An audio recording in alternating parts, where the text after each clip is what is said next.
आज एक वर्ष के लंबे अंतराल के बाद हिमाचल प्रदेश विधानसभा को अपना उपाध्यक्ष मिला है और उपाध्यक्ष पद के ऊपर जिनकी तैनाती हुई है वो हैं रेणुका जी से विधायक विनय कुमार। आपसे पहला सवाल, विधानसभा के आप उपाध्यक्ष बने हैं, क्या ये बात सही है कि कुछ दिन पहले जब दो मंत्रियों ने शपथ ली थी, शपथ के लिए आपका नाम था, बाद में आपको आश्वासन ये दिया गया था मंत्री नहीं बन पाए, कोई बात नहीं है, आपको हम बड़ी जिम्मेदारी देने वाले हैं? नहीं, ऐसा तो कुछ नहीं था कि किसका नाम किसके लिए आया था, पर मेरा नाम पहले से ही ऐसा तय था कि कुछ ना कुछ ज़रूर मिलेगा। वो केंद्रीय नेतृत्व ने भी हमें बताया था और मुख्यमंत्री जी ने भी बताया था। तो मैं बखूबी बिल्कुल संतुष्ट हूँ जो मुझे मिला है, और मैं ये समझता हूँ कि हमने अपने क्षेत्र का विकास करना है, वो मेरी प्राथमिकता है। हमारी पद तो खुद आगे पीछे चलते रहते हैं, जब आप खुद मेहनत करोगे तो ये सब चीज़ें चलती रहती है। राजनीति में कब क्या हो जाए इसका कोई पता नहीं। आपने दो बातें कही, राजनीति में कब क्या हो जाए कोई पता नहीं। एक बात कही आपने, पद से संतुष्ट हूँ, विकास करना है। एक बात आपके विषय में और आती है, कुछ दिन पहले आपके कुछ लोग चर्चा कर रहे थे विनय कुमार को या तो सांसदी लड़ाई जाए शिमला संसदीय क्षेत्र से, या कांग्रेस पार्टी का प्रदेशाध्यक्ष बनाया जाए, या मंत्री बनाया जाए। अगर वो भी नहीं होता है तो उसके अलावा सरकार में कोई बड़ी जिम्मेदारी मिलनी चाहिए, क्या ऐसा था?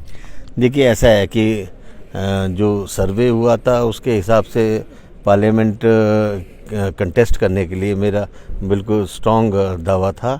और अगर देखा जाए तो ये एक समीकरण है पार्लियामेंट का कि मेरा जो घर है वो सिरमौर है और जो मेरा ससुराल है वो शिमला है। तो दोनों को समीकरण को मिला के एक स्ट्रॉन्ग कैंडिडेट के तौर पे मुझे उतारा जा रहा था। पर अगर मुझे पार्टी जो भी दायित्व सौंपेगी मैं उससे पीछे नहीं हटूंगा, क्योंकि I am a very strong congressman.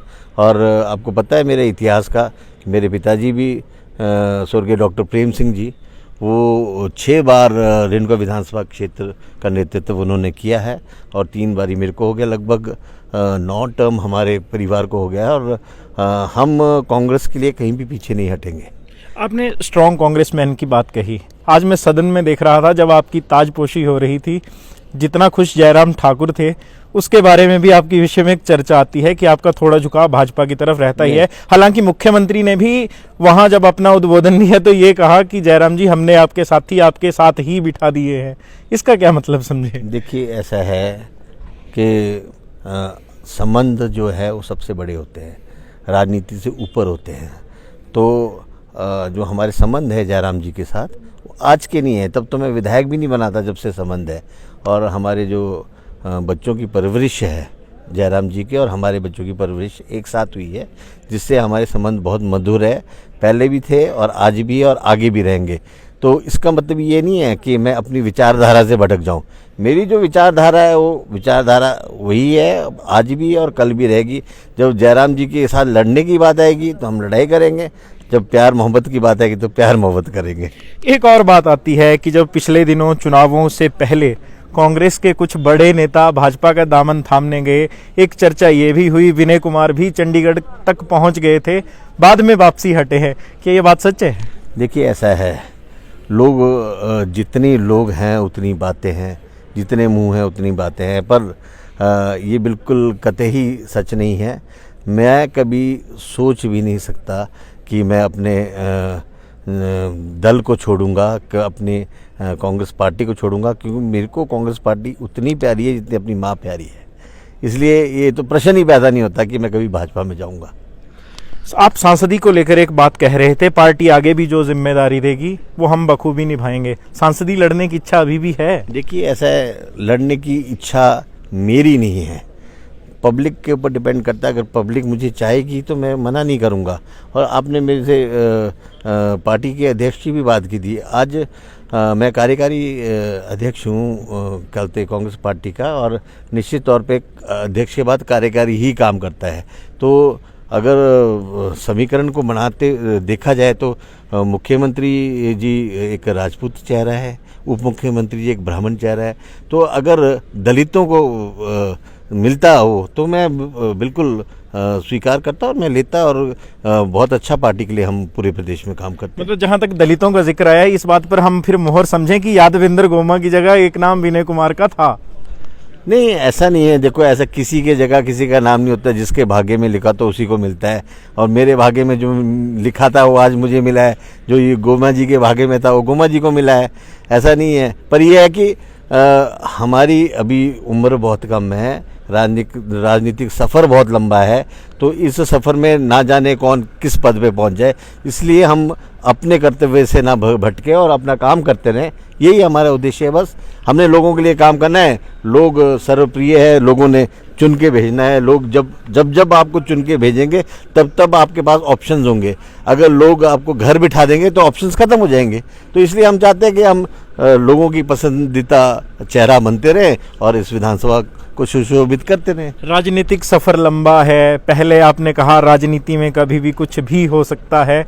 क्या मानकर चलें, आप उप मुख्यमंत्री मुकेश अग्निहोत्री के करीबी माने जाते हैं, इसलिए भी आपको लंबा इंतज़ार मुख्यमंत्री सुखविंदर सिंह सुक्खू ने कोई जिम्मेदारी देने के लिए करवाया? नहीं, ऐसा नहीं है। देखो, ऐसा है, मेरे संबंध मुख्यमंत्री जी के साथ भी अच्छे हैं, और उन्होंने सदन में बोला भी है कि वो मेरे परिवार को पहले से ही जानते थे। जब वो काउंसलर हुआ करते थे तब से जानते थे, और मेरे फादर भी विधानसभा के सदस्य रहे हैं। तो हमारे संबंध तो सुखविंदर सिंह सुक्खू जी के साथ भी अच्छे हैं, और अच्छे थे और अच्छे रहेंगे।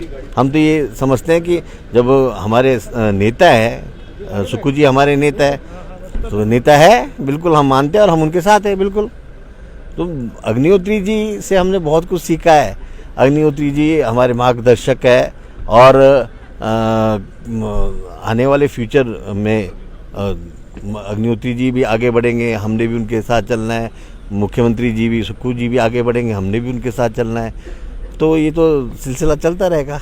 मुख्यमंत्री का जिक्र यहाँ भी दूसरे नंबर पर आया, पहले अग्निहोत्री ही रहे। नहीं, ऐसा नहीं है। मैंने पहले मुख्यमंत्री जी का जिक्र किया था, फिर अग्निहोत्री जी का, और फिर मुख्यमंत्री जी का जिक्र किया है। तो ये सभी चीज़ें हमारे लिए बिल्कुल सामान्य।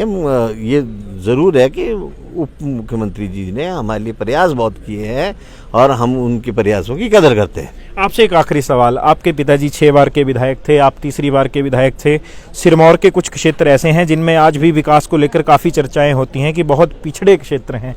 एक विधानसभा क्षेत्र आपका भी है, अब आप विधानसभा के उपाध्यक्ष बने हैं। मन में क्या क्या इच्छाएं लेकर चले हैं, और क्या अगले आने वाले 4 वर्षों में वो इच्छाएं पूरी हो पाएंगी?